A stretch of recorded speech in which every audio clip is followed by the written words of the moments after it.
This is the one Desteni quality jam. Going out to every child, woman, and man. Special dedication on the twilight of the idols. The downward spiral and the countdown that is final. Because we know and we understand. Almighty God is a living man. This is the one Desteni quality. Hi, this is Jack again. So I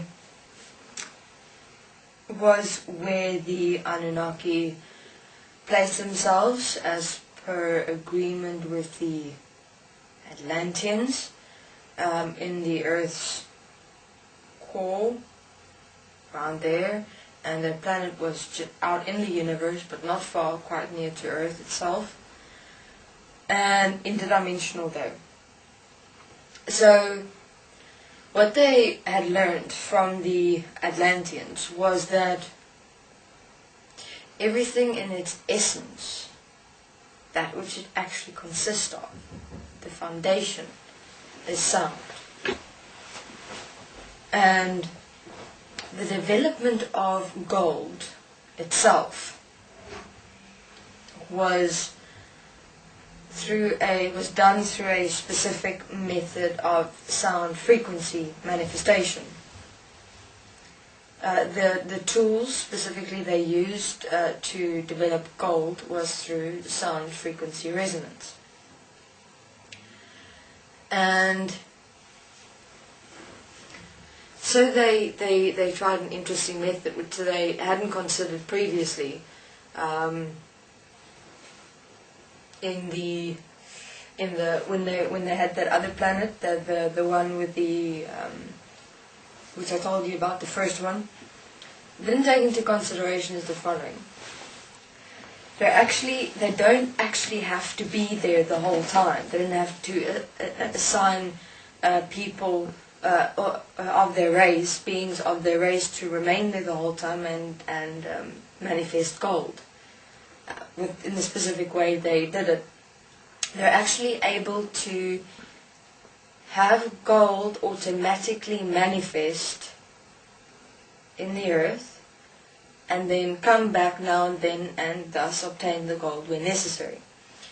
So they placed in crystals. Now these specific crystals were given to them by the Atlanteans, which was the manifestation of the specific sound frequency which they required to manifest this gold from. And they placed it into four corners of the world inside the earth. Now, if you take the earth and you draw like a square inside it, those 4 points exactly in the center was where they placed these crystals with a specific sound resonance and sound frequency, which would then specifically align that which is necessary within the core of the earth to manifest gold. And they then designed a specific grid line in the earth. Now this grid line was where accordingly this gold would manifest inside the earth as the earth. And that's exactly how it happened. And then all they were required to do was, of course, dig up. And to a certain extent, we'll get there too in a moment. So, firstly, it wasn't manifested in terms they didn't need to dig it up. They merely just came and fetched it interdimensionally. They were actually able to, it's like sticking your hand through a wall and then manifesting that there. Let's say you're building a wall, a cement wall, and in the center of that wall you're placing in a gold piece. And you build it, it's dried, everything. Then you have someone basically reaching in, grabbing a hold of that gold piece, pulling out their hand with the gold piece, and the wall, everything still remains the same. That's basically how it was done. But it was not yet manifested as this physical manifestation. It was reasonably, but not completely. Everything was merely sound, movement.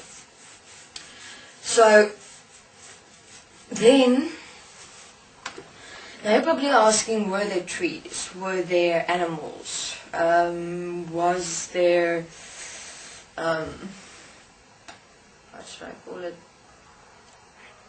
Plants, flowers, insects. Yes and no. The Atlanteans themselves, okay, inhabited this earth because of the water. But it wasn't water, it was sound movement in a manifested expression. And in terms of what you see now as trees and plants were interesting. The Atlanteans would take their child expressions. There was a manifested land form, yes. That was that which basically stabilized this entire planet in its manifested expression. Otherwise you'd have basically this planet being water and it just fell infinitely, which they didn't want. So the earth to a certain extent contained the water, and contained the manifested form of earth. You had the central point, which is the core of the earth, which you know of, which was there for gravitation, of course. And all these things the Atlanteans placed in. Because there are many planets in the galaxy then that didn't have a core we were able to manifest on. So they existed on the planet but interdimensionally. So their manifestations were interdimensionally. I'd say that Earth was the only planet where gravitation existed. Because of the Atlanteans. They were very wise. And so that's also, it was from that gravitation. Now you're asking, where does manifestation actually come from? Where does this physical form come from? From the Earth's core. Because of gravitation, because of that gravitation point in the Earth's core, as the Earth's core. Excuse my definitions of specific words, but in terms of, I'm completely going back to that moment where I observed everything and learned everything. And so these definitions and such definitions didn't really exist, so I'm explaining it as best I'm able to have you kind of comprehend and understand what went on, what was going on. So the actual manifestation of this world as it is was because of the Earth's core, the gravitation principle. Why? Because